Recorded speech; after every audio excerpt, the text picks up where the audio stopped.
Bonjour à toutes et à tous et bienvenue dans le Club Pancho, ravi de vous retrouver pour un nouveau numéro, lendemain de victoire, lendemain de série qui continue. L'OGC Nice est invaincu depuis mi-septembre, ça fait plus de 2 mois, rendez-vous compte, 8 matchs de Ligue 1, ouais, on n'a pas connu la défaite.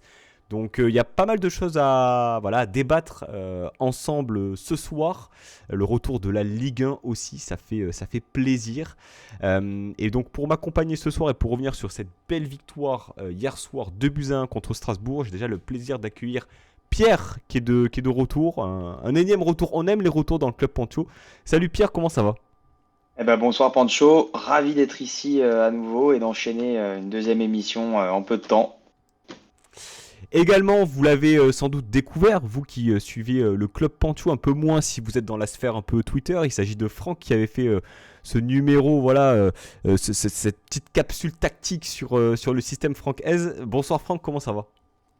Salut Poncho, bah écoute, hein, la forme, une belle victoire hier avec une faible affluence, mais c'est pas grave.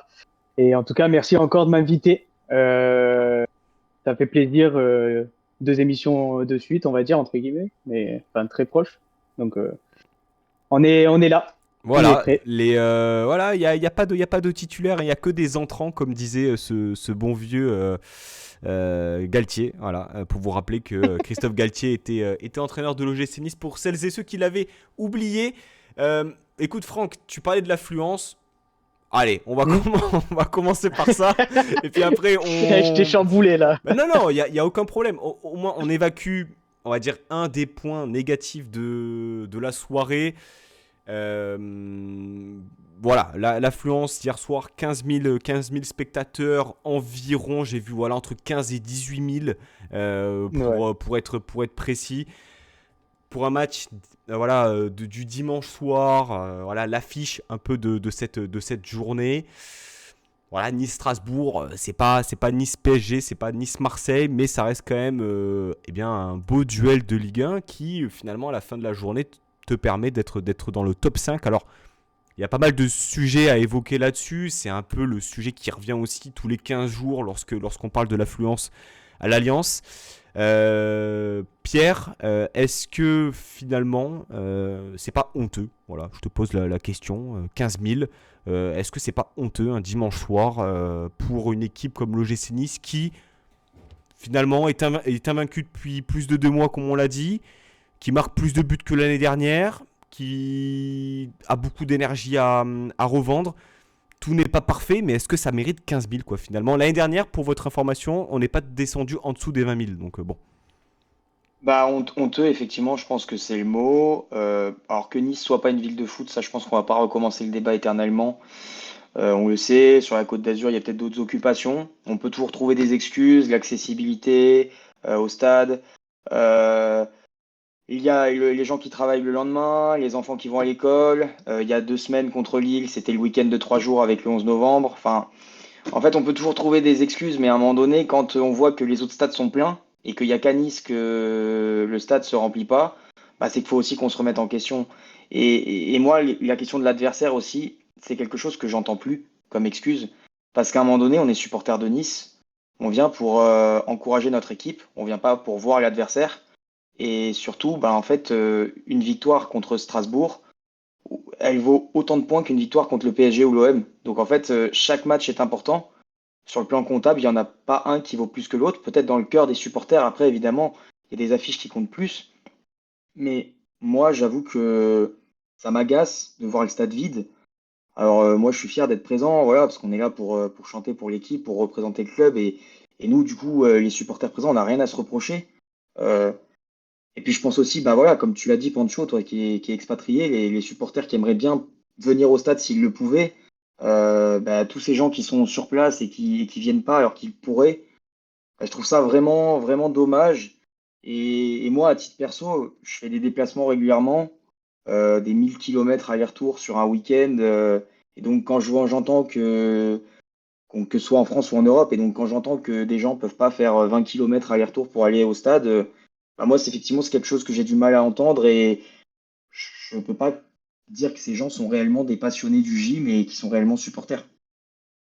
Franck, L'affluence, c'est un sujet qui revient régulièrement. Alors, on a vu, voilà, il y a des arrêtés préfectoraux. On a vu aussi la fermeture du VNB. Voilà, Ouais, des éléments justement qui favorisent pas le rassemblement des supporters, comme c'était le cas il y a quelques années au Ré, où voilà, c'était en centre-ville, donc quelque part, tu avais la possibilité de te donner un rendez-vous avant le match, etc., et de le poursuivre après. On sait que le stade est perdu aussi géographiquement, même s'il est assez bien desservi, on va pas se le cacher. Voilà. Tu te situes comment par rapport à ça finalement? Je trouve ça quand même dommage pour le spectacle. Hier soir, 15 000, ou 15 000 ou 17 ou 18 finalement, c'est trop peu au vu de ce que nous propose l'équipe sur les dernières semaines. non, ouais, tout à fait. Bah, écoute, moi, je pense qu'il faudrait revenir aussi à quelque chose d'essentiel, c'est que faut pas oublier que Nice, Heu, ça reste quand même un club, comment t'expliquer? Un peu de quartier, on va dire entre guillemets. C'est-à-dire quand tu vas tu au Ré, bah, par exemple, moi je me souvenais, tu place Saint-Maurice, place Alexandre Médecin pour les anciens, on va dire. C'est une petite place qui est juste en dessous du stade du Ré. Il y avait tout le monde qui se rejoignait. Tu avais le petit Spark qui était pris d'assaut pour boire des coups, la virgule, etc. Donc c'était un moment de rassemblement. Après, on peut toujours retrouver ce moment de rassemblement, mais tu vois bien aussi qu'il y a un manque d'âme dans ce stade. Tu vois, il manque cette étincelle aussi. Moi, je le ressens, hein, je te le dis, hein, honnêtement. J'essaye d'aller au stade le plus souvent possible que je peux. Après, moi, je suis dans la restauration, j'ai des contraintes. Voilà, je peux pas aller tous les jours au stade. Si je pouvais aller au stade comme j'y allais il y a 15 ans, voilà, c'est aussi, il faut aussi penser que les gens, bah, ils ont peut-être aussi euh, cet amour qui s'essouffle un peu aussi. Il faut pas l'oublier, on est passé aussi pas mal à côté de plein de rendez-vous. Je pense qu'aussi Bâle a fait très, très mal. Je pense, hein, franchement, honnêtement, moi, je me souviens quand j'y étais au stade, j'étais abattu en sortant du stade. Parce que c'est des moments qu'on vit peu de fois et quand on a ce genre de rendez-vous, on a aussi moi, j'ai connu 2 finales de coupe de enfin, au Stade de France, 2 finales compères. Enfin, ça fait beaucoup. Au bout d'un moment, tu es obligé aussi de prendre un peu de recul là-dessus. Après, je rejoins aussi Pierre, oui, ceux qui habitent à 20 kilomètres ou à 10 minutes, ils ont pas trop d'excuses. Mais après, il faut donner l'amour aussi aux supporters. Et puis, il y a peut-être aussi d'autres supporters qui ont peut-être mieux à faire, tu vois, que d'aller au stade un dimanche à 20h45 heu, voire Nice-Strasbourg, comme tu le disais, Pancho. Après, oui, c'est honteux, 15 000, c'est honteux parce que quand on voit l'affluence qu'il y avait l'année dernière avec moins d'abonnés cette année, parce que là, on a plus d'abonnés, soi-disant. Normalement, on a pété le record d'abonnés. Donc, oui, là, oui, c'est affligeant et c'est dommage parce que là, pour une fois, il y a des ingrédients qui sont mis en place. On a du jeu, on a une équipe, justement, qui donne beaucoup sur le terrain. On l'a vu avec, par exemple, à l'époque de Galtier, ben, justement, le stade était un peu plus rempli par rapport à ça, parce qu'on se retrouvait aussi dans cette identité-là aussi de cette équipe, hein. Donc voilà, donc je pense que peut-être il y en a encore qui se cherchent, donc il faut être patient. Peut-être que aussi la trêve fait mal aussi aux supporters, dans un sens. Ils font peut-être l'effet inverse que donner de l'impatience aussi aux supporters, tu vois. Peut-être que c'est trop long, peut-être qu'il n'y a pas assez d'engouement dans leur tête, tu vois. Enfin, et puis aussi, il se passe aussi tellement de choses autour de nous que peut-être il y en a, ils n'ont pas la tête aussi à regarder du football et aller au stade. Ouais, et puis il y a aussi la consommation du football en 2024 n'est peut-être pas la même qu'il y a 20 ans, et C'est peut-être qu'un ça. fan de foot invétéré il y a 20 ans ne s'y retrouve plus dans le football, hein. Je salue Guy, qui, si tu passes par là, notre ami Nouré, parce que c'est une discussion qu'on voit beaucoup de gens qui, comme nous, on est à peu près de la même génération, avons consommé du football pendant 20-25 ans. Et bon, certes, mais en tout cas, je te rejoins sur un point, les épopées, les titres, ça crée aussi du monde, ça crée aussi une passion, C'est ça. ça ramène des gens. Et pour avoir enchaîné en l'espace d'un an finale de Coupe de France complètement ratée contre Nantes, puis Bâle en Conférence League, Je pense que ça a fait plus de mal qu'autre chose. Et bon, sujet évacué, messieurs. On peut parler football. L'OGC Nice a Ouais, gagné, ouais, bien sûr. a gagné le foot hier après-midi, 2 buts à 1. Encore un match à réaction après cette ouverture du score concédée.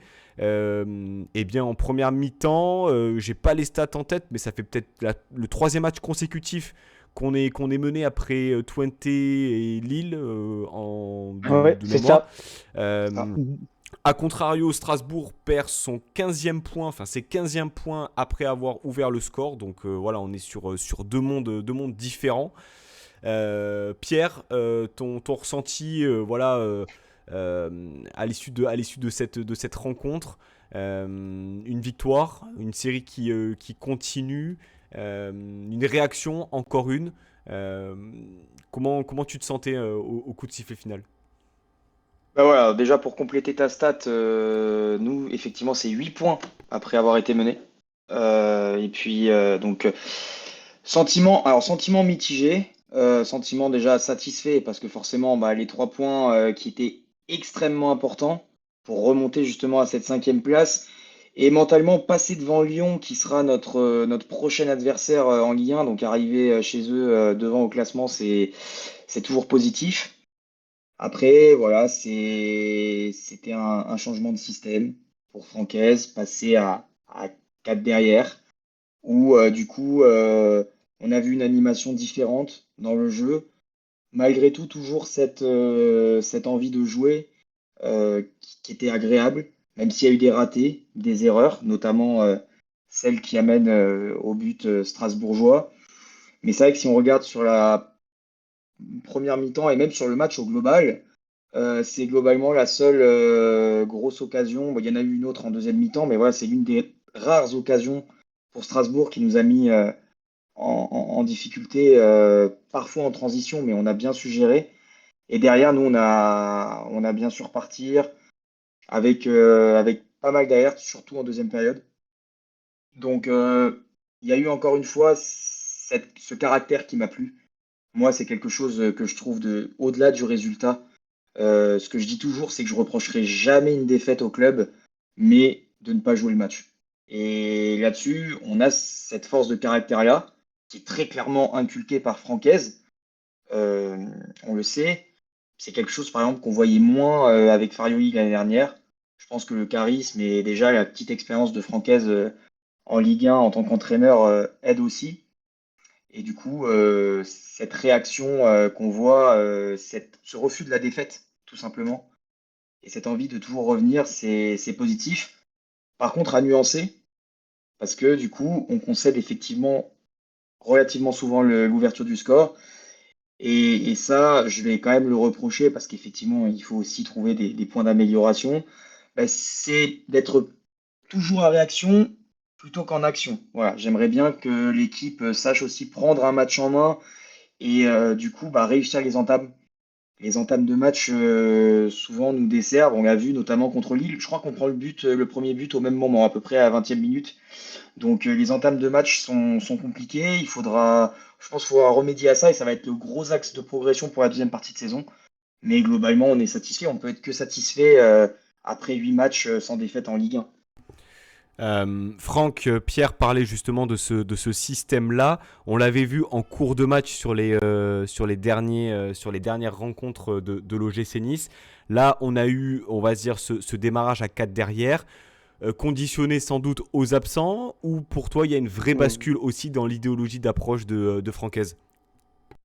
Bah, pour le coup, je pense qu'il fait face aussi aux joueurs manquants, justement, au nombre de blessés et à ce qu'il a à disposition.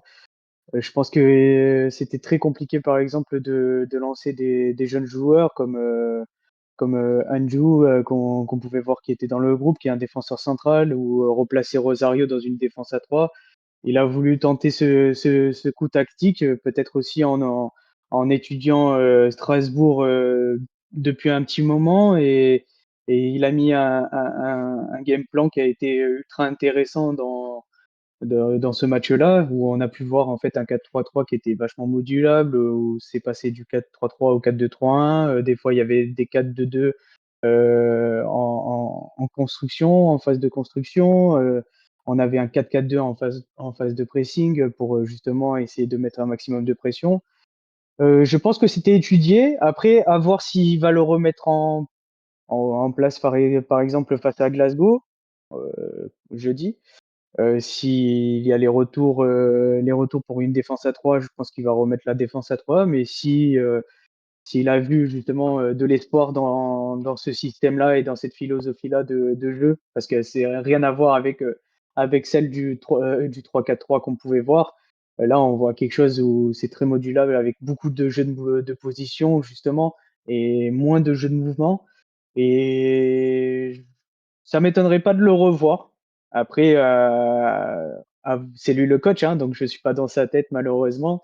Je travaille pas avec lui, mais ça m'étonnerait pas de revoir cette disposition contre Glasgow. Alors justement, vous en pensez quoi? Est-ce que vous trouvez vraiment qu'il y a une différence, on va dire, dans les matchs qu'on voit? On sent qu'il y a les mêmes ingrédients, hein, toujours ce pressing, ce bloc Ouais, ouais. haut, cette envie, voilà, de récupérer le ballon rapidement. Mais Franck, tu peux peut-être garder la main là-dessus. Est-ce que tu trouves que Hmm. le comportement de l'équipe collectivement est différent? Est-ce que c'est encore un peu prématuré pour dire que cette équipe est finalement plus à l'aise pour jouer en 4-4-3, 4-4-3, 4-3-3 ou 4-2-3-1? Et on va y venir un peu plus tard, mais un joueur comme Melvin Barr, finalement, réalise son meilleur match de la saison dans un rôle qui est peut-être un peu plus le sien. Bah, pour rebondir là-dessus, justement, on va prendre par exemple, si tu regardes un peu l'équipe, c'est l'équipe elle a été habituée l'année dernière à jouer que dans ce système-là. Donc forcément, ils ont plus d'automatisme parce que ils ont joué que dans ce dispositif-là, 4-3-3 et en plus avec une pointe basse. Donc, d'un côté, ça me surprend pas du tout qu'ils aient réussi à s'adapter en fait au changement de système.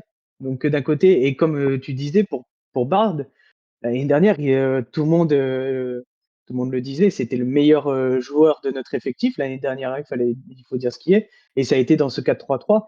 Là, on l'a vu un peu plus en difficulté dans ce système à 3 derrière, parce que c'est vrai que c'est pas vraiment un vrai piston pur et dur, comme on peut le voir avec Klose. C'est encore un profil différent. C'est plus un latéral, on va dire un peu plus d'intérieur, si je puis dire. Quand on voit par exemple la grande course qu'il a fait sur son but, voilà, il vient faire cet appel de très très loin. Donc il passe et dans ces moments-là, donc il repasse à 3 défenseurs. Tu as Boga qui vient boucher le trou parce que Melvin part dans l'axe et ce qui crée aussi ce magnifique but. Donc en soi, ça me surprend pas plus que ça. Et ça m'étonne pas qu'ils aient réussi à s'adapter plus facilement. Après, peut-être que oui, ça a fait un déclic sur Francaise. Et, et puis, je pense que on peut le revoir, mais il faut être patient et attendre un peu, voir si on arrive à être régulier dans ce dispositif-là, avec cette nouvelle philosophie-là, parce comme je le dis, elle est encore différente de ce qu'on a pu voir jusqu'à présent. Pierre, quel est ton ressenti un peu sur ce changement tactique et le fait qu'il ait démarré à 4 derrière? On a vu que c'était quelque chose qui fonctionnait en cours de match. Là, il a démarré d'emblée là-dessus. Qu'est-ce que tu en penses, toi, concrètement? Est-ce que tu es convaincu par ce système? Finalement, on voit qu'il joue sur la polyvalence des joueurs. Il peut jouer aussi sur des systèmes tactiques différents. Et ça fait quand même du bien aussi de voir un coach qui module un peu son système tactique, son approche, parce que bon, l'idée n'est pas d'égratigner son prédécesseur, mais le 4-3-3 point de basse avec le numéro 6 qui vient s'intégrer dans les deux de derrière, toute la saison, peu importe le scénario, peu importe le match, peu importe le moment de la saison, c'était par moments un peu irritant. Tu te situes comment par rapport à ça, Pierre? Bah, c'est vrai que c'était assez rigide hein, de la part de Farioli, hein. On sentait qu'il y avait cette incapacité à s'adapter. Alors après, c'était peut-être aussi dû au fait que c'était un jeune coach qui avait besoin encore d'apprendre. En revanche, bon, pas mal de choses à dire par rapport à ce nouveau système, ce 4-3-3 tenté par Francaise. Alors moi personnellement, je pense que je suis pas dupe. Francaise était quand même venu pour un 3-5-2, donc il a quand même cette volonté de jouer à 3 derrière et il a quand même construit son mercato avec notamment les recrues en piston de Klose et d'Abdi dans ce sens-là. Maintenant, je pense que il y a des choses positives. Alors, très clairement, déjà, je pense qu'on reverra ce système-là face aux Glasgow Rangers jeudi, surtout avec la suspension de Moïse Bombito. Ça va enlever à nouveau une cartouche en défense centrale. Donc, je pense que Francaise, à nouveau, sera dans l'incapacité de proposer un système à 5 derrière par rapport aux joueurs qu'il aura. Ça dépendra aussi des retours, on verra. Mais ce qui est très positif, quelque part, parfois, on le sait, les absences peuvent avoir un aspect positif, c'est de mettre d'autres joueurs en valeur, donc de tirer le maximum de l'effectif et surtout de concerner un maximum de joueurs. Et, et là-dessus, ce qui est intéressant, c'est que s'il a été forcé par les blessures de mettre ce système-là, et on a vu que ça a été une réussite, ben, je pense que c'est super pour la suite parce qu'effectivement, en cours de match, il le sait, il peut changer de système, ça peut potentiellement déstabiliser les adversaires et ça n'aura pas d'impact négatif sur le match concernant notre équipe. Donc c'est une chose à prendre en compte et je pense qu'effectivement, le match de ce soir lui a donné beaucoup d'idées pour la suite. Et ça va lui permettre d'avoir de nouvelles cartes dans ses mains justement pour changer le cours d'un match. Et on le sait, ce qui fait la qualité d'un coach, justement, c'est de savoir s'adapter en toutes circonstances, savoir répondre aux différents aléas d'un match. Et justement, ces différents systèmes-là vont dans ce sens. Alors, ce match, on l'a dit, à réaction, une de plus. On se le disait un peu avant le démarrage de l'émission, les gars, c'est pas le match le plus accompli qu'on ait vu. Je sais que Franck, toi tu penses à ce 8-0 forcément contre l'AS Saint-Etienne. Mais on a eu quand même cette impression-là que même en étant mené dans la première mi-temps, il y avait une forme de maîtrise, même si Strasbourg négociait très très bien ces transitions-là, surtout en première mi-temps. Et surtout, voilà, cette deuxième mi-temps où euh, on était plus présent dans les duels, plus proche. Euh, Est-ce que pour autant, on peut dire que, Franck, cette première mi-temps était ratée et deuxième mi-temps vraiment réussie? Comment est-ce que tu situes un peu la performance de l'OGC Nice? Euh, Parce que moi, j'ai trouvé vraiment que c'était pas impressionnant. La pelouse ne semblait pas non plus exceptionnelle, on va pas se le cacher. Ça n'a pas favorisé le beau jeu. Mais que sur la deuxième mi-temps, vraiment ça s'est senti qu'on était au-dessus quoi finalement de nos adversaires. Ouais, bah écoute, moi je trouve que la première mi-temps, bon bah après on était tous un peu énervés de prendre ce but un peu bête et contre le cours du jeu parce que c'est vrai que on arrivait à mettre l'intensité qu'il fallait mettre dès le départ face à une équipe de Strasbourg qui jouait avec beaucoup de transition. Donc, euh, donc il fallait mettre une pression d'entrée de jeu. Après, peut-être que là où on a pêché, c'était aussi dans l'intelligence de jeu. On jouait précipitamment, toujours, on jouait beaucoup trop vite, alors que des fois, on pouvait poser le jeu plus facilement face à une équipe de Strasbourg justement qui laissait le ballon, parce qu'on est quand même de ce que je me souviens, je crois qu'on était à 68% de possession, je crois. Donc quand même, on pouvait jouer plus facilement. Euh, en fait, on a pris la première mi-temps comme si on était déjà dans la réaction. Justement, on a voulu prendre le taureau par les cornes. Justement, directement, bah, on a été puni par un but un peu bête aussi. Donc c'est le contraste en fait de cette première mi-temps. En fait, je pense que c'est le but qui fait en fait flop cette première mi-temps entre guillemets. Mais sinon, elle a été plutôt correcte parce que si tu regardes juste uniquement les stats, mais les stats sont plutôt bonnes. On était déjà à 8 tirs, je crois, à la mi-temps contre 2. Donc oui, on domine les débats dans les statistiques. Après, dans le contenu, peut-être on a trouvé ça moins beau parce que justement, comme je te disais, on a joué trop rapidement. On jouait comme des enfants un peu, je trouvais. Voilà, comme j'ai dit aussi, ça manquait cruellement d'intelligence de jeu. On n'arrivait pas à faire cette petite passe dans les interlignes en permanence. On n'arrivait pas à casser ces petites lignes. Pareil, dans les 1 contre 1, que ce soit Boga, Shaw. Bon, Shaw, ça a été un peu mieux quand même, mais Boga, ça, je pense qu'on va faire un truc dessus après. Mais voilà, il faut.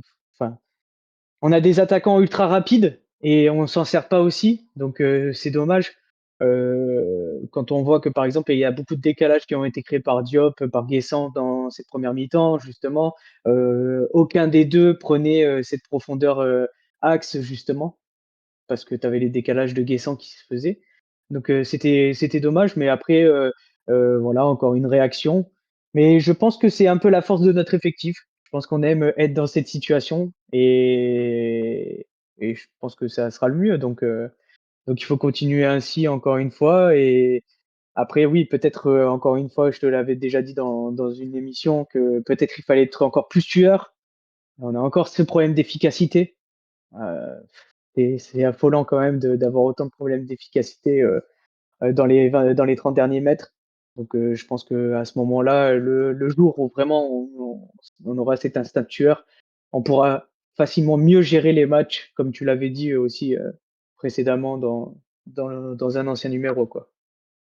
Pierre, justement, cette première mi-temps, elle est loin d'être parfaite, même si tu te retrouves mené sur l'exploitation d'une grossière erreur, on va pas se le cacher, entre la passe en retrait de Loucher qui est mal senti, qui va pas dans le sens du jeu, le laxisme abominable de Boudaoui aussi, qui finalement ne se jette pas. Il semble pas être pris en contre-pied aussi à ce moment-là, donc voilà. Mais ce qui a été marquant aussi, et Franck l'a dit, c'est le déchet technique, surtout du milieu de terrain, avec un Ouais, nombre incalculable de passes ratées, une intention effectivement d'aller vite dans les transmissions. On a vu beaucoup plus de jeux directs avec la volonté vraiment de toucher Guessant qui avait retrouvé ce poste un peu plus axial. On y reviendra un peu plus tard aussi parce que il a fait vraiment son match dans un registre différent. Ça montre aussi pour moi à quel point il est devenu fort et complet. Euh, mais euh, comment tu l'as senti aussi? Est-ce que finalement on ne paye pas aussi le manque de qualité au milieu de terrain qui nous a contraints sur ce match-là finalement à être beaucoup plus direct et à tenter de profiter voilà, des remises de Guessant et de jouer sur la rapidité de tes ailiers ou la rapidité aussi des 1 contre 1, chose que Chou a plutôt bien réalisé dans ce match. Bah, effectivement, alors il y a quelque chose Bon, déjà, je pense que ça, on aura l'occasion d'en redébattre, mais si Florian Maurice passe par là, je pense que clairement, il y a un milieu de terrain à aller chercher cet hiver, premièrement.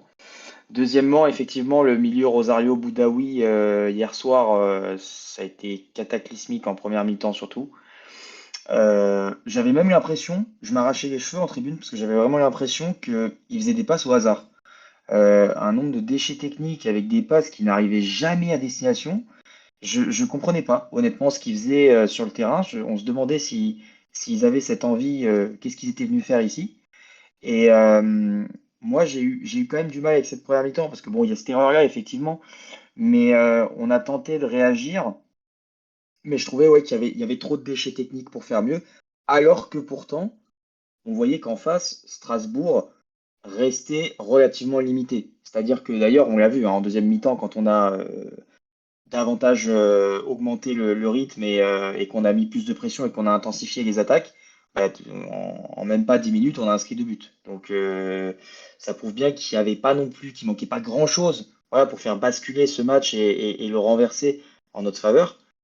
Mais justement, moi, j'ai vu un milieu de terrain, effectivement, dans un premier temps en difficulté.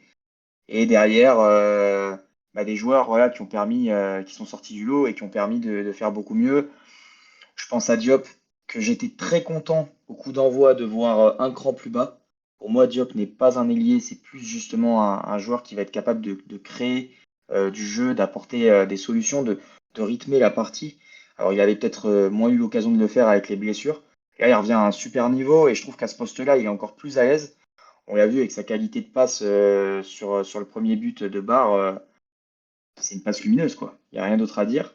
Elle est exceptionnelle et le but et la finition ensuite de Barre est parfaite, peut-être même meilleure que beaucoup de nos attaquants au final, alors que c'est pas son rôle premier.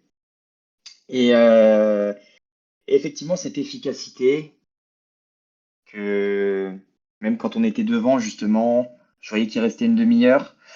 Je me disais, bon, faut pas qu'on recraque une deuxième fois. Et je voyais qu'on avait ces occasions-là, qu'on les mettait pas. Des grosses occasions en plus, mais à chaque fois, des tirs sur le gardien. C'est-à-dire que ce soit la frappe de Barre, bon, alors je vais pas lui reprocher parce qu'il avait déjà marqué, mais cette frappe-là, oui, on se dit qu'il a fait le plus dur. Il a passé, il a réussi à se retrouver en position de frappe. Et au final, il tire sur Petrovic. Donc c'était dommage. Et puis, sans parler, alors je sais plus qui est à la passe, mais c'est un centre jusqu'à la board qui est à Guessant. bout portant. C'est Guessant qui centre, voilà. Bah, Guessant qui Ouais. centre sur la board et la board qui se retrouve à bout portant. Et pour moi, c'est but hein, quand j'ai vu que le ballon lui arrivait dessus. En plus, c'est censé être un bon finisseur. Et voilà, encore une balle sur le gardien. Donc, pas mal de choses à dire sur ce match. Mais globalement, une note positive. Mais c'est vrai que cette efficacité, voilà, je dirais que l'efficacité plus le côté les entames de match et de savoir les gérer davantage sur 90 minutes, c'est les deux gros points à améliorer. Et tant mieux, Francaise, ça prouve que Francaise a encore du travail. Franck, est-ce que finalement le fait que collectivement le gym ait été meilleur ne correspond pas aussi au fait qu'on ait plus vu Sofiane Diop au milieu de terrain? Parce que sur le premier acte, on le voit plus proche de Guessant. Il y avait, je Ouais. pense, cette volonté de créer un peu cette connexion entre les deux joueurs qui paraissait plus évidente qu'avec Shaw dans l'axe, qui était le 9 titulaire sur les dernières semaines. Et puis en deuxième mi-temps, il a occupé un peu ce rôle de, comment dire, de milieu, on va dire axe gauche limite quoi, un peu de ce meneur de jeu Ouais. excentré. Et finalement, quand Boudaoui et Rosario ont délaissé un peu cette phase de construction d'essayer de briser les rideaux par la passe, bah, de suite c'était beaucoup plus clair en fait. Enfin, Rosario, on va pas lui demander non plus de faire des transversales de 50 mètres. Rosario, son registre, c'est récupérer des ballons, c'est apprécier, c'est gratter, c'est intercepter. Et quand il est dans son registre comme il a été en deuxième mi-temps, il est très bon. Voilà. Mais Mm. lorsqu'on lui demande de faire des choses il peut le faire de temps en temps, trouver des lignes de passe intéressantes. Mais bon, balle au pied, il semble un peu limité. Donc finalement, Diop un peu le détonateur au milieu de terrain quoi, en deuxième mi-temps. Ah, tout à fait. Bah, de toute façon, quand on regarde Diop, quand il a commencé à Monaco, c'était un 8. Hein. C'était un 8-10, parfois sur l'aile gauche aussi. Il aimait repiquer à l'intérieur. Le Diop de Monaco, bah, c'était ça. C'était un créateur, un finisseur aussi parfois. Donc oui, dès que tu le mets dans les meilleures dispositions, c'est-à-dire que comme un numéro 10, voire 8, des fois, enfin, il redescendait un peu plus bas, puis il reprenait le ballon et il essayait de prendre le jeu à son compte. Donc c'est ça aussi qui fait la différence. Après, je pense que première mi-temps, il y avait un game plan bien défini, comme je le disais, avec un gros pressing, aller chercher l'erreur du côté strasbourgeois, qui a été le cas aussi plusieurs fois, où on a récupéré beaucoup de ballons. Je crois qu'on en a récupéré 3 dans les 15 derniers mètres, je crois, dans lesquels on finit pas ces actions-là, justement. On récupère beaucoup de ballons, donc je pense que ce game plan, il était plus en adéquation avec la première mi-temps. Et quand tu passes justement avec un Diop comme meneur de jeu en deuxième mi-temps, bah là, le jeu c'est éclairé, justement. C'est éclairé. On a pu avoir des meilleures de transition avec des changements d'aile, des fixations, etc. Après, je crois qu'il a touché quand même un peu moins de ballons qu'en première mi-temps. Bah, déjà en première mi-temps, il n'en a pas touché tant que ça. Mais en deuxième mi-temps, je crois qu'il en avait pas beaucoup, touché beaucoup, mais dès qu'il en touchait, bah, c'était pour faire quelque chose de bon. Donc voilà. Après, je pense que Diop, pour moi, il est c'est impératif de le mettre dans ce système-là, c'est-à-dire de le mettre dans ce profil-là 8-10 justement, avec un milieu, on va dire à 3 qui peut évoluer à 2 et lui il monte un peu plus d'un cran. Justement, comme tu disais, Rosario, bah, lui on sait que c'est plus un numéro 6 un peu dur, c'est ce qui a fait sa force aussi quand il était sous Galtier, dès qu'il récupérait des ballons, il n'était pas bon à la projection, on l'a jamais vu se projeter, donc Donc c'est pas sa qualité primaire. Donc il faut. Je pense que là maintenant, Eze a dû voir tout ça. Et je pense qu'on va peut-être revoir Diop comme un numéro 10, faux 9, ainsi de suite. On va le laisser peut-être comme un électron libre plutôt. Voilà, on va lui laisser les clés justement du camion et qu'il fasse comme bon lui semble. Rappelons que l'un de ses matchs références, je répète quelque chose à chaque fois par rapport à Diop, c'est son match à Bollaert sous Digard, où il jouait derrière Mofi, qui est pour moi l'un de ses meilleurs matchs, et pourtant il ne state pas. Mais voilà, Non, encore une passe décisive hier soir, on pourrait même dire 2 passes décisives, Pierre. Et puis ce premier but avec cette percée venant de l'espace de Melvin Barr. La passe est lumineuse comme tu l'as dit. Et puis Barr finalement qui sonne un peu incroyable. la révolte. Un joueur qui sort d'une saison sa meilleure sous le maillot de l'OGC Nice, qui revenait de blessure, qui aussi commence à souffrir un peu de la comparaison avec Ali Abdi sur ce poste de piston gauche, et qui rappelle quand même hier soir que c'est l'un de tes meilleurs joueurs. Et hier, copie quasi parfaite, autant défensivement qu'offensivement. Tout à fait. Après, c'est vrai, ouais, tu l'as dit, c'est, je pense, clairement le système qui le met en valeur, hein. Ce système à 4 derrière, je pense, lui correspond beaucoup mieux. Là où, au contraire, Abdi, dans ce système à 5, où il peut davantage apporter offensivement, parce que on a potentiellement plus de joueurs pour revenir, il est plus couvert. Je pense que, voilà, encore une fois, les deux sont complémentaires. Et sont différents dans l'utilisation que voudra Francaise. Il y en a un voilà, qui a un profil plus défensif qui est Barre et Abdi plus offensif. Après aussi, Barre hier fait un super match. Le seul petit point noir, c'est sur les centres où c'est toujours un petit peu compliqué. C'est collectif ça, hein. Euh, Hier soir, t'as pas un bon centre, et, hein. Non, mais c'est vrai. Et même, oui, Shaw, Boga, voilà, ça a été compliqué pour les ailiers aussi.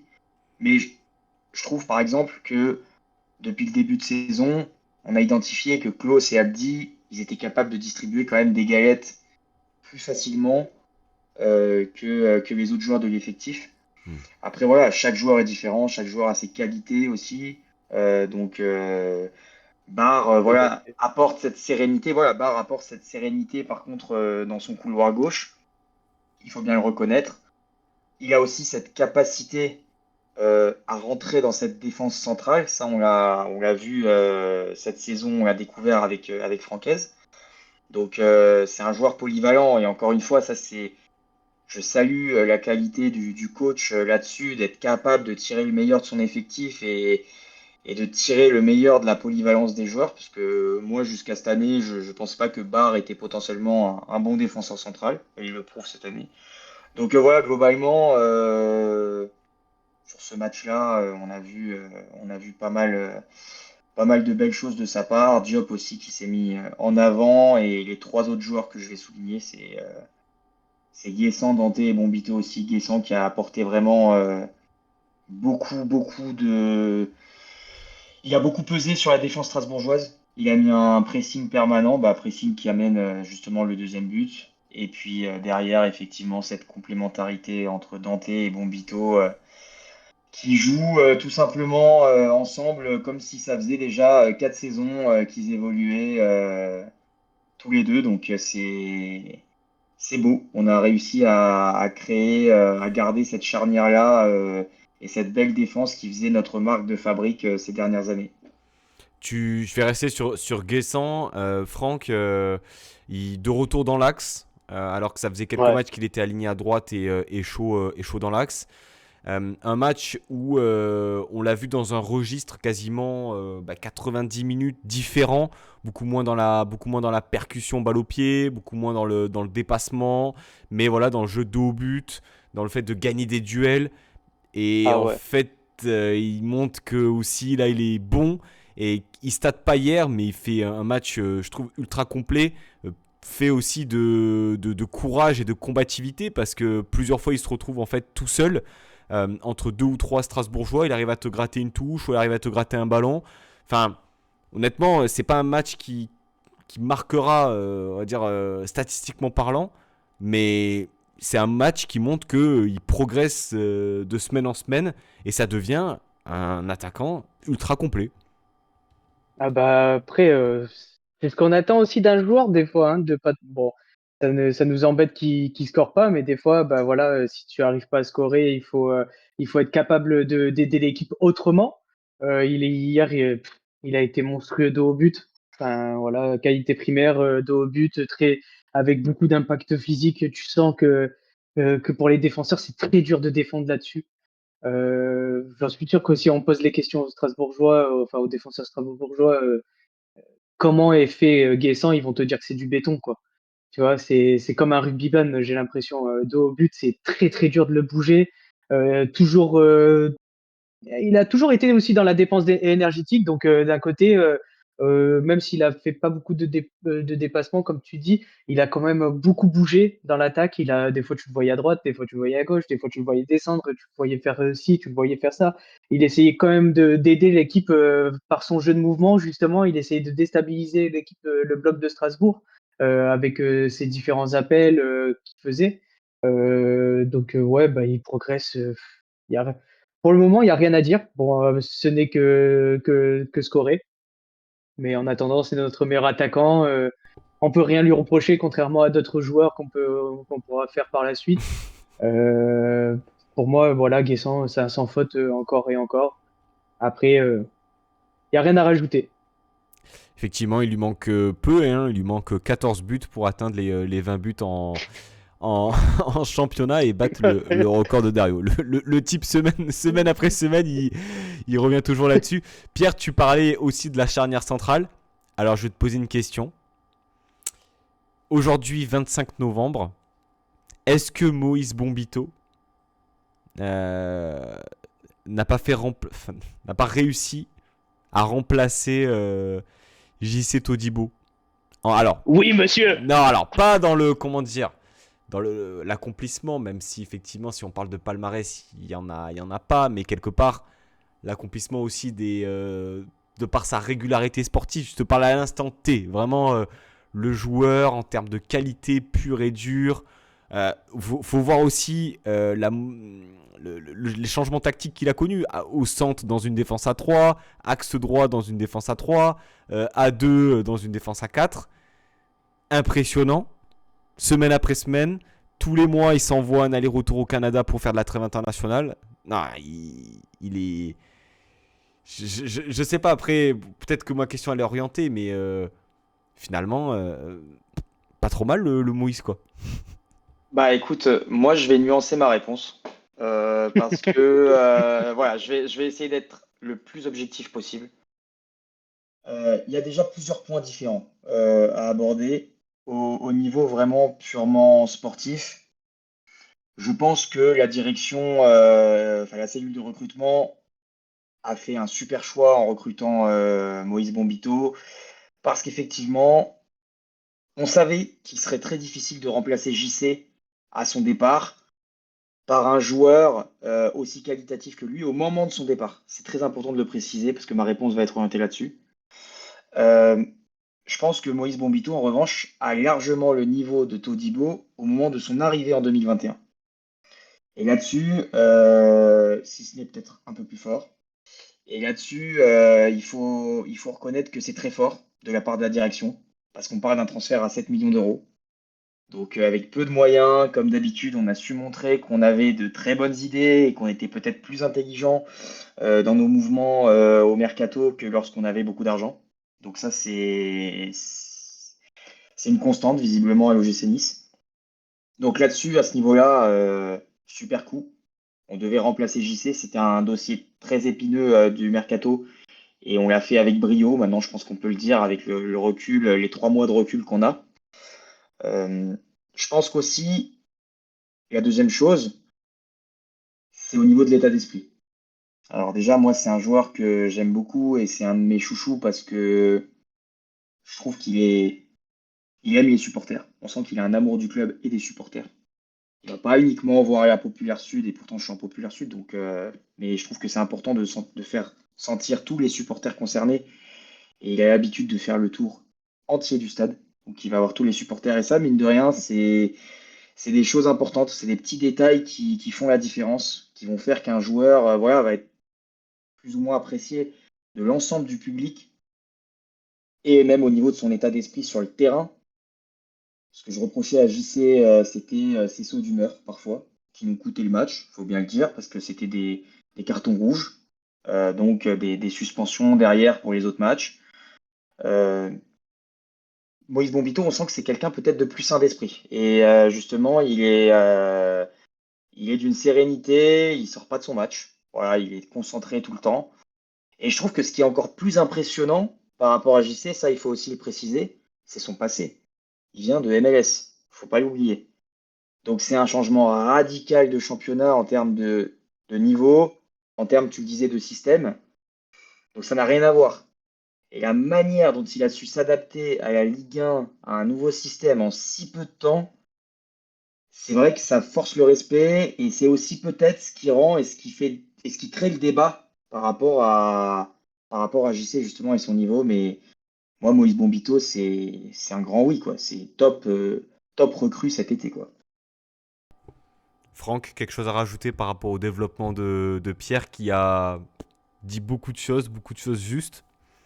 Ouais, bien sûr, bah, de toute façon, bah, j'ai très peu de choses à rajouter par rapport à Pierre. Mais ouais, on est tous surpris d'un côté parce que enfin, qui n'est pas surpris par le niveau de Bambito actuel, hein, qui en début de saison allait dire ouais, c'est un crack. Enfin, il y a personne qui savait d'où il venait, on savait pas qui c'était. Bon, après, moi, justement, c'est Kevin Nieto qui m'avait sur Twitter qui en avait parlé le premier, tu vois. Mais bon, on connaît pas la fiabilité des joueurs de la MLS, hein. Enfin, c'est très rare de voir des joueurs de la MLS arriver et tout péter en Europe dès sa première saison. Là, il a été très costaud et il te montre que justement, bah, finalement, il a fait quand même oublier JC. Est-ce que dans un débat, on a déjà entendu JC nous manque? Vous voyez ou pas? Enfin, moi, c'est sur les réseaux, j'ai. Il y a plus de chances qu'on ait dit JC nous manque que Farioli nous manque. Je te l'accorde. Oui, ça. Ah oui. Ça, je suis tout à fait d'accord avec toi. Mais est-ce que moi, j'ai pas vu trop de débats, par exemple, sur les différents réseaux, ou même dans la rue, ou quand je discute un peu avec les papis, etc., dans la rue, bah, tu vois, qui étaient fans de JC, je les entends pas forcément dire, bah, JC, tiens, il me manque. Il nous manque un JC. Il nous manque si. Tu vois, par exemple, on peut dire, il nous manque un Mika Seri, ce qui est réel, mais pas dans la disposition de Francaise, ça marcherait pas. Mais tu vois, par exemple, on pourrait dire il nous manque un Albert, il nous manque un Ricardo, tu vois, ou il nous manque un Belanda. Bon, Belanda, c'est censé être Diop maintenant. Tu vois, là, j'entends pas parler justement de ça. Et c'est rare. On dit que bah tiens, il nous manque un joueur, tu vois. Par exemple, et là, Bambito, il a réussi quand même à nous faire un peu oublier bah, JC, parce que malgré tout, il a envoyé JC, il a envoyé des saisons qui ont été stratosphériques sur le plan statistique, hein, surtout sur les duels gagnés, etc. Mais après, il nous a coûté quand même quelques matchs par ses sauts d'humeur, mais bon, il nous a pas tant coûté que ça, faut pas oublier. Après, c'est vrai que c'était un joueur qui manquait beaucoup de concentration et qui en manque encore actuellement à West Ham. Donc voilà, c'était ce que je voulais rajouter.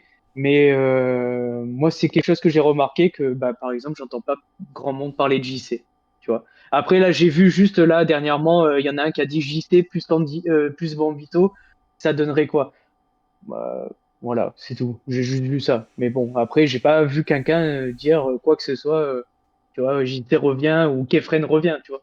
Ouais, effectivement, c'est un indicateur aussi de la performance de Bombito qui finalement fait oublier un joueur qui a eu quand même 3 saisons et demie ultra complètes avec effectivement des matchs un peu ratés pour diverses raisons. Euh, Messieurs, Après, oui, vas-y Pierre. ouais, je voulais juste rajouter un petit truc justement, parce que moi, justement, à côté de l'OGC Nice, c'est vrai que je suis pas mal la MLS. Donc pour le coup, je connaissais Bombito avant son arrivée. Après, il jouait au Colorado, en plus, qui est loin d'être la meilleure franchise du coup en MLS, que ce soit dans l'Ouest d'ailleurs ou dans l'Est confondu. Et c'est vrai que justement, il m'avait déjà impressionné là-bas parce que justement, la MLS, c'est un championnat que j'apprécie justement pour son côté offensif. Ça calcule pas, ça va de l'avant et c'est vrai que du coup, les défenseurs sont pas forcément mis en valeur. Donc du coup, le voir aussi à l'aise dans une équipe qui n'était pas forcément dominatrice justement et qui avait tendance à être en difficulté, ben, c'est ce qui m'avait fait dire que c'était un très bon joueur. Et quand j'ai vu qu'on se penchait sur lui, du coup, c'était pas un nom qui m'était inconnu. Et il était déjà international canadien. Il avait notamment été titulaire sur ce match avec le Canada contre l'équipe de France, juste avant l'Euro. Donc je savais que c'était une belle pioche. Après, par contre, je pensais pas, malgré tout, qu'il s'adapterait aussi vite. Ouais. Effectivement, on souhaite que son compère égyptien qui revient de blessure petit à petit connaisse exactement le même parcours, même s'il y a eu un petit retard à l'allumage, disons-le ainsi.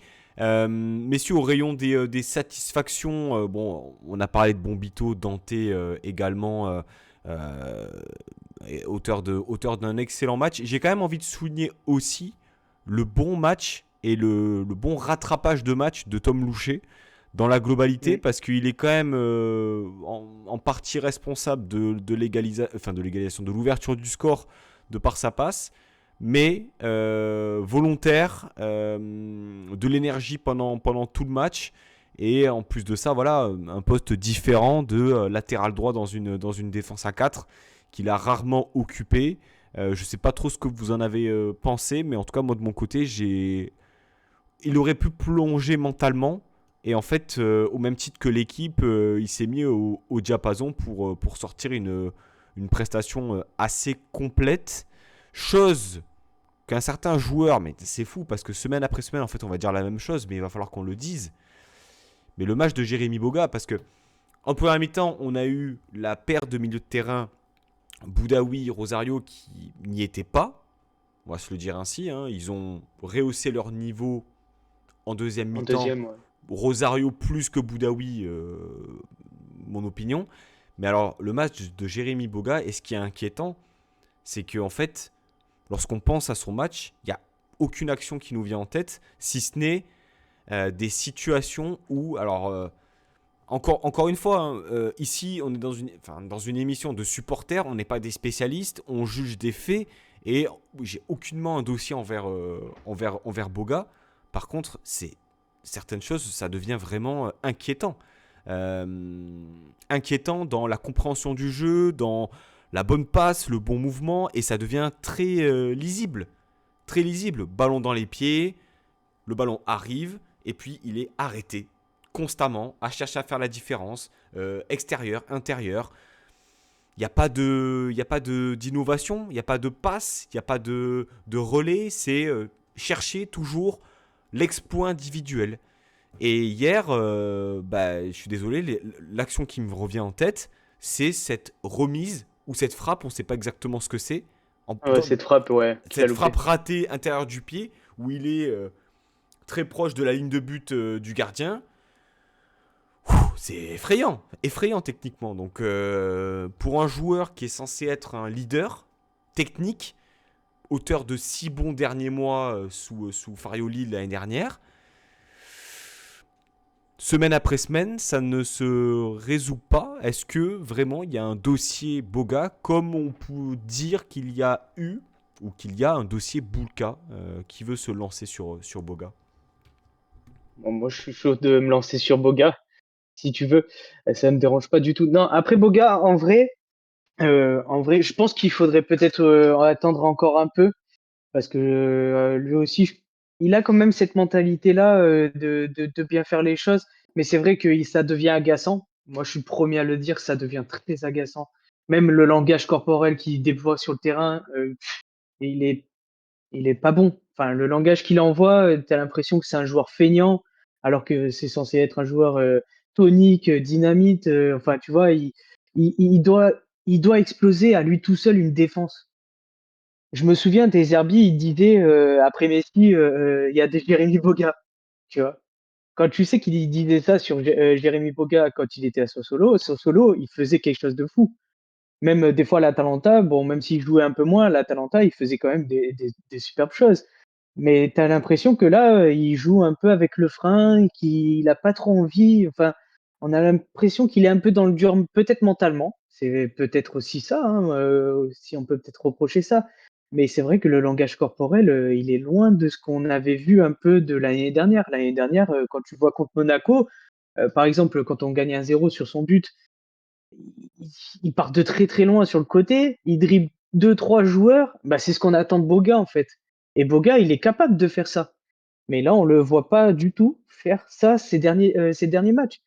Contre Brest, c'était, ouais, voilà, des fois, oui, des fois non, un coup oui, un coup non. Après, est-ce qu'il faut sortir un dossier comme on a voulu le faire sur Boulka, pardon? Heu, peut-être. Est-ce que Boga, il faut finalement pas lui mettre un 2 sur 10 pour qu'il se réveille? Je pense, hein, parce qu'il faut peut-être que RMC se mette dessus, mais c'est vrai que C'est ça. mais c'est vrai que ça devient agaçant, c'est tout. Quand on connaît le potentiel du joueur et qu'on connaît les qualités du joueur, on se dit que c'est pas normal de le voir à un niveau aussi bas, techniquement surtout. Comme tu dis, oui, il fait cette frappe passe. Ah, et puis Je pensais pas ce que c'est très c'est. lisible, en fait, Pierre. Ouais, C'est très Ouais. lisible. Et moi, ce que je trouve, c'est que finalement, regardez, son but qu'il met contre Twente, c'est quoi? C'est de la spontanéité. C'est voilà. contrôle-frappe. Il fait pas de Il est C'est ce qu'on capable. attend de gris-gris. lui. Il invente rien. Il met une frappe qui est magnifique, mais qui est le fruit aussi, voilà, une forme de pragmatisme, quoi. T'es bien placé, tu frappes. T'es bien placé, tu frappes. T'as une bonne position de centre, tu centres. Alors, on va Comme pas. la Lazio, Ouais, voilà, c'est ça. Après, il trouve le relais avec Puis, Moukoko, etc. Euh, mais j'ai- j'ai- spontané. voilà, mais je trouve qu'il a du mal à être connecté avec les autres joueurs. Il a du mal à être connecté en, avec les autres joueurs. en fait, le truc, c'est qu'il a été recruté pour 18 millions d'euros l'année dernière, justement pour ça, pour ces buts-là, face à la Lazio, face à Twente, justement, parce que on attendait cette spontanéité-là, en fait, qu'il soit le dynamiteur finalement de cette équipe. C'était censé être le leader et capable d'amener cette folie sur son aile, justement. Il l'a fait, mais il le fait trop par intermittence et il est de plus en plus prévisible. Et en fait, moi, justement, tu parlais, Franck, de son langage corporel. Moi, je lis de la frustration, en fait, sur son visage. Je lis de la frustration parce qu'effectivement, on voit de plus en plus euh, qu'il passe plus trop sur ses duels, sur ses 1 De contre moins en 1. moins, ouais. Et je pense que ça l'affecte parce que ça reste un attaquant, même si c'est pas un numéro 9. Donc, il est aussi attendu au tournant au niveau des stats. Et clairement, par rapport à son statut dans l'équipe, il ne state pas assez. C'est un constat. Maintenant, du coup, je pense qu'il manque pas grand-chose parce que le talent, il Non, y a. Le talent, il y a. Donc, je pense qu'aussi, il y a ce côté confiance à retrouver. Donc là, ça tombe bien, il va avoir 2 matchs encore cette semaine face aux Rangers, puis à Lyon. 2 rendez-vous très très importants, que ce soit en Coupe d'Europe. Bah, jeudi, de toute façon, tu joues ta saison européenne là-dessus, donc c'est plus qu'important. Et Lyon en championnat, l'adversaire direct. Donc en fait, là, il a 2 matchs pour se montrer, ouais. décisifs, entre guillemets, voilà, pour se montrer, et parce qu'on l'attend aussi dans ces rendez-vous-là. Donc moi, j'ai hâte de voir ce qu'il pourra proposer. Mais il gagnerait en fait à simplifier son jeu. Il gagnerait C'est à jouer ça. plus simplement, à peut-être pas vouloir trop en faire, parce que aussi le problème dans le foot actuel, j'ai l'impression, c'est que les attaquants presque ils veulent trop en faire pour le côté artistique, tout ça, alors que des fois ils gagneraient à jouer plus simplement. Parce qu'au final, ce qui compte, c'est le résultat, c'est d'être capable de mettre la bonne passe ou le bon dernier geste pour marquer. Donc je pense que ça aussi, il devrait étudier ça pour son jeu. Bah, pour rebondir, excuse-moi, je veux juste rebondir. Tu vois, par exemple, l'année dernière, on se disait, bah, Boga, tu vois, c'était quand même quelque chose. Quand il prenait le ballon, tu sentais qu'il avait quelque chose. Et on se disait, là, en début de saison, putain, sous Suez, ça va être incroyable. Parce que justement, ça va être du jeu offensif, ça va aller, il va créer ces moments de folie justement en phase offensive. Et en fait, on voit tout l'inverse. Justement, peut-être l'année dernière, il prenait peut-être un peu tôt le jeu à son compte. Justement, c'est ce qui faisait peut-être un peu la différence. Maintenant qu'il y a un aspect un peu plus collectif, enfin, je sais pas si c'est ça aussi. Donc peut-être il y a beaucoup de paramètres à prendre en compte. Mais par exemple, hier, moi, il y a une action qui m'a rendu fou. C'est par exemple, il est sur le côté gauche en première mi-temps, il est en 2 contre 1. Il va essayer de provoquer ce 2 contre 1, mais finalement, il revient vers l'arrière, alors que tu aurais pu jouer plus simple 2 secondes avant. Comme tu disais, Pierre, il aurait dû simplifier son jeu. Mais des fois, il y a des 1 contre 1 qu'il doit prendre largement. Tu vois, il le fait et il a montré des fois, il a fait un centre, à un moment, il déborde sur le côté gauche et il centre du pied gauche. Donc, il est capable de faire la différence. Nous, ce qu'on attend de Boga aussi, c'est pas forcément qu'il score, mais qu'il soit décisif dans les moments clés du match. Comme hier, il y a des moments où justement, ce match était fait pour lui. Il y avait beaucoup Ça. d'espace et il n'a pas pris ce match-là. Et je suis déçu de ça. Et c'est ce qui me frustre le plus en fait chez Boga. Donc après, de là à dire est-ce qu'on ouvre un dossier? Peut-être pas, parce que aussi il faut pas oublier qu'on est tous des humains, qu'on a tous des sentiments, que voilà, des fois, comme tu as dit, peut-être toi tu vois de la frustration sur son visage, mais voilà, peut-être que c'est compliqué aussi chez lui, tu vois. On connaît pas sa vie, il a peut-être problème avec des filles, on sait pas, tu vois. On connaît pas la vie des gens, donc c'est pour ça. Donc il faut Après, peut-être.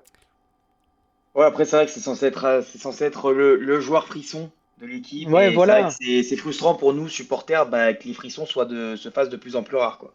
Bah, Et c'est surtout que la frustration, je pense qu'elle est exacerbée quand déjà, bon, forcément, tu n'arrives pas à réussir ce que tu entreprends, mais que surtout, Mm, égoïstement, tu vois que l'équipe, elle tourne. Les résultats, ça tourne. T'es c'est ça. invaincu depuis plus de 2 mois et que quelque part, l'année dernière, sur les 6 derniers mois, t'es un peu le joueur joueur fort. frisson et puis le facteur X des rencontres qui te débloquait un peu une situation. Là, finalement, bah, t'es un joueur qui est toujours titulaire, mais voilà, t'as Il est aussi, moyen. il est moyen, Il y a moins voilà. d'impact. Il y a moins d'impact sur les matchs en Et fait. quand C'est tu ça le truc. compares un show qui est là quasiment depuis un an jour pour jour, qui pour moi, à chaque match qu'il a joué, il a jamais été en dessous des 5 sur 10. Jamais en dessous des 5 sur 10. C'est-à-dire qu'un mauvais match de show, c'est, on va dire, un match moyen, quoi. Moyen. Mais un mauvais match de Boga, bah, c'est un match Ah, c'est un mauvais Transparent. match. c'est un très mauvais match. Transparent. Hier, il a Messieurs, eu combien? Ouais. avant juste qu'on se tourne rapidement sur Glasgow, votre homme du match. Difficulté, vous ne prenez pas le même, juste en deux trois mots. Franck, je te vois sourire. Je te laisse l'honneur de désigner ton homme du match. Tu me prends au dépourvu parce il y en a plusieurs en fin de compte, hein, donc c'est ça le problème. Mais bon, allez, je vais me mouiller, je vais dire Guessant parce que pour l'impact qu'il a eu tout le match, en fait, le travail physique qu'il a fait pour épuiser cette équipe-là, juste pour ça. Voilà. Après, sinon, on parle de stats, j'aurais dit Bard ou Diop, forcément, qui sont montrés Tu dois en beaucoup dire plus. qu'un et Ouais, tu m'as volé Guessant, Guessant. donc je t'en veux. Pierre, ton homme du match. Bah moi, je vais souligner Diop, justement, dans ce nouveau rôle au milieu créateur que j'ai beaucoup aimé. Et ça fait longtemps que je dis que ce joueur doit jouer à ce poste-là, doit redescendre d'un cran. Enfin, Francaise m'a entendu et sur ce match-là, il l'a placé dans ce rôle un peu de numéro voilà, 8-10. Et au niveau de la passe, on a vu, hein, c'est un joueur.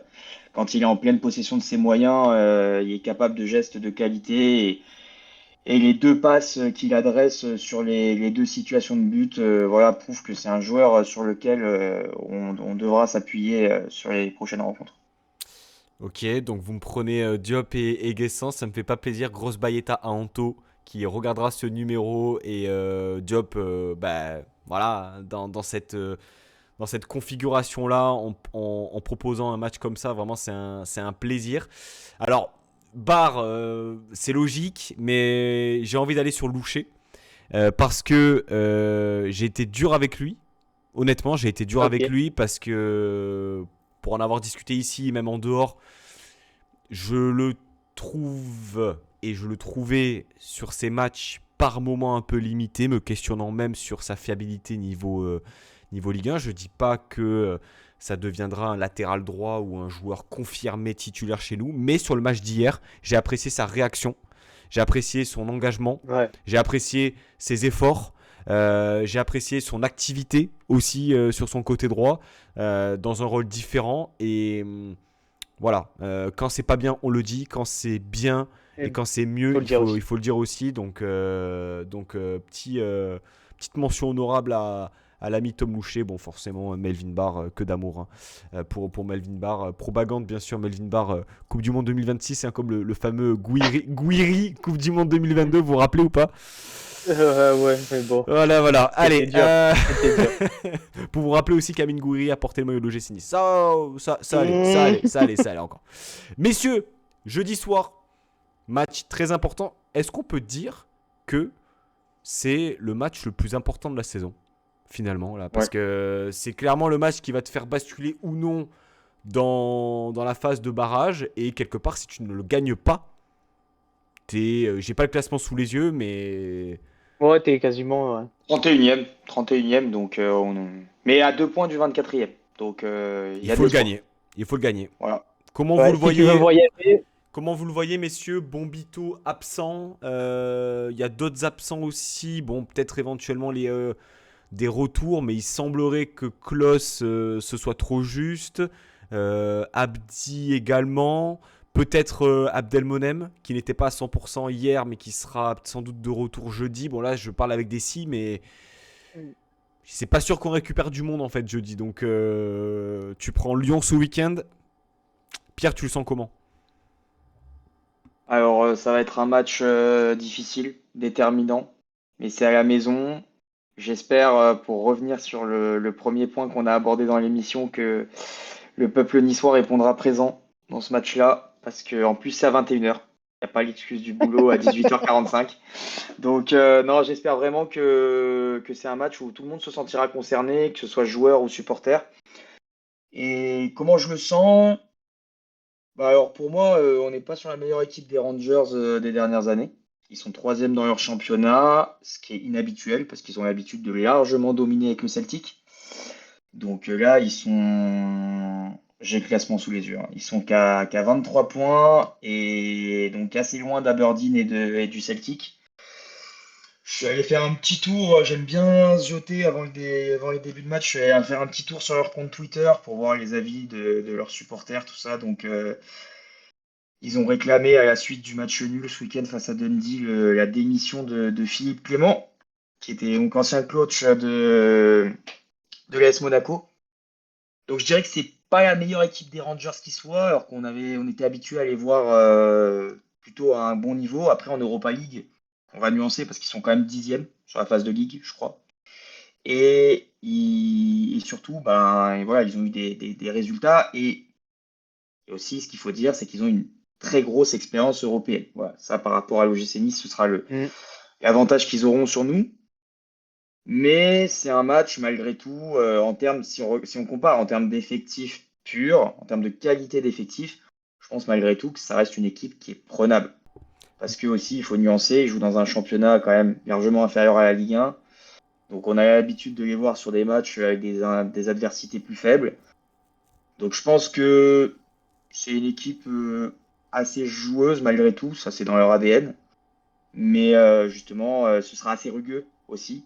Ça par contre, c'est ce qui me fait peur. Il ne faudrait pas additionner encore des blessures chez nous parce que on connaît la fragilité de certains joueurs et en face, c'est des beaux bébés. Ils vont pas y aller à moitié.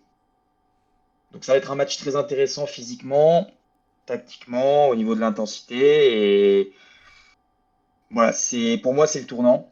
C'est ce qui va déterminer aussi un match bascule, jeu. Un de plus. Ouais, totalement. C'est ce qui va déterminer en fait l'utilité des 3 derniers matchs. C'est ce qui va déterminer l'utilité des 3 derniers matchs.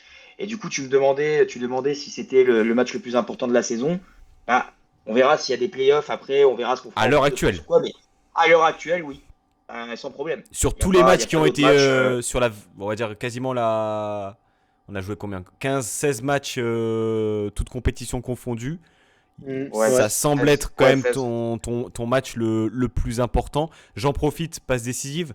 Il y a un numéro sur les Rangers qui sortira probablement, alors soit demain soir, soit mercredi en milieu de journée, qui justement complétera les propos de Pierre sur le contexte autour de cette rencontre avec l'ami Scottish FR. Je t'ai fait une introduction. Ouais, Ah, mais oui. Et c'est pas, tu m'as fait une passe décisive à la Sofiane Diop. Je te remercie. Franck, ton ressenti un peu avant jeudi. Je te la fais courte. Match bascule à domicile. Encore. Voilà. On aime les rendez-vous à l'OGC Nice. Tout est réuni pour l'affreuse défaite 1-0. Pour tout gâcher. Non, je rigole. Non. En vrai, pour contredire un peu Pierre, Glasgow, ça sera pas une partie de plaisir, même s'ils font pas une belle campagne cette année. Jusqu'à présent, ils ont toujours fait de belles campagnes européennes. Ils ont toujours fini quasiment dans les derniers carrés sur les dernières années. Donc, il faut faire attention à ce genre d'équipe, même si, comme tu dis, c'est pas la meilleure Glasgow qu'on ait connue. Mais il faudra faire très attention. C'est une équipe ultra expérimentée sur la scène européenne, malgré tout. Tout le monde disait la même chose face à 20, justement. Ouais, c'est une équipe prenable, etc. Bah, on a vu que face à 20, ça jouait et que ça a été très compliqué. Après, bon, on va pas revenir sur ce match-là. C'est à eux de prendre le taureau par les cornes, hein, justement, comme on dit. C'est les joueurs. Hein. Nous, on sait qu'on va répondre présent jeudi soir. Donc, c'est sûr et certain, hein, parce que c'est face au Glasgow. Donc, la populaire sera là et va faire quelque chose de magnifique. Ça, c'est sûr. Donc, il faudra. C'est aux joueurs. C'est eux qui ont la balle dans leur camp. C'est à eux justement de faire basculer cette tendance-là, d'enlever cette malédiction-là, d'échouer les rendez-vous. Parce que comme il disait Pierre, si tu gagnes Glasgow, ça te remet justement à l'endroit et on peut continuer peut-être à rêver et encore à voyager à travers l'Europe encore et encore. Et c'est ce qui passionne surtout les supporters de Nice, hein, c'est de voyager à travers l'Europe. Et c'est tout ce qu'on demande à chaque fois. Donc voilà, après, c'est vraiment les joueurs. Après, je te cache pas pour Klaus et Abdi, pour revenir à ce que tu disais, Pancho, que je ne m'attends pas à les voir titulaires, peut-être dans le groupe, juste pour faire peur, peut-être, pour dire qu'ils sont là, mais peut-être qu'ils vont pas forcément jouer ou s'il faut, Ouais. ils vont même pas être dans le groupe. Mais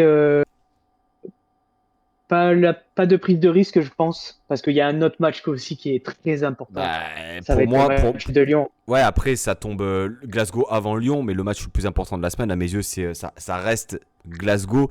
Donc on verra. J'en profite parce que tu l'as mentionné, j'en ai pas parlé. Gros big up à la pop hier soir parce que honnêtement, Incroyable. Maintenir une ambiance pendant tout le match ça va être dur ce que je vais dire, mais dans une cathédrale, c'était pas mince à faire. Donc les supporters ont répondu présent, les joueurs aussi. On attend d'eux-mêmes jeudi soir. Un grand merci, messieurs, à tous les deux. Pancho. Franck, et un dernier big up aussi aux supporters de Strasbourg pour avoir participé, pour l'hommage. Donc franchement, très appréciable. Hein, donc voilà, c'était juste ça à souligner. J'ai juste un petit truc à souligner pour le match de Lyon, parce que c'est quand même important à préciser.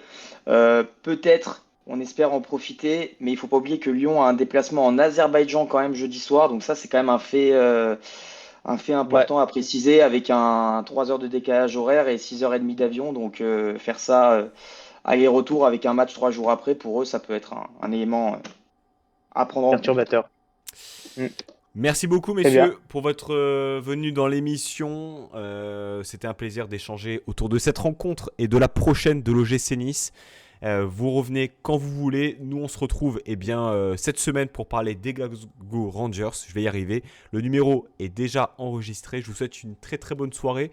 Et puis à très bientôt. La Baeta, Issa Nissa. Ouais, à tous. La Baeta à tous.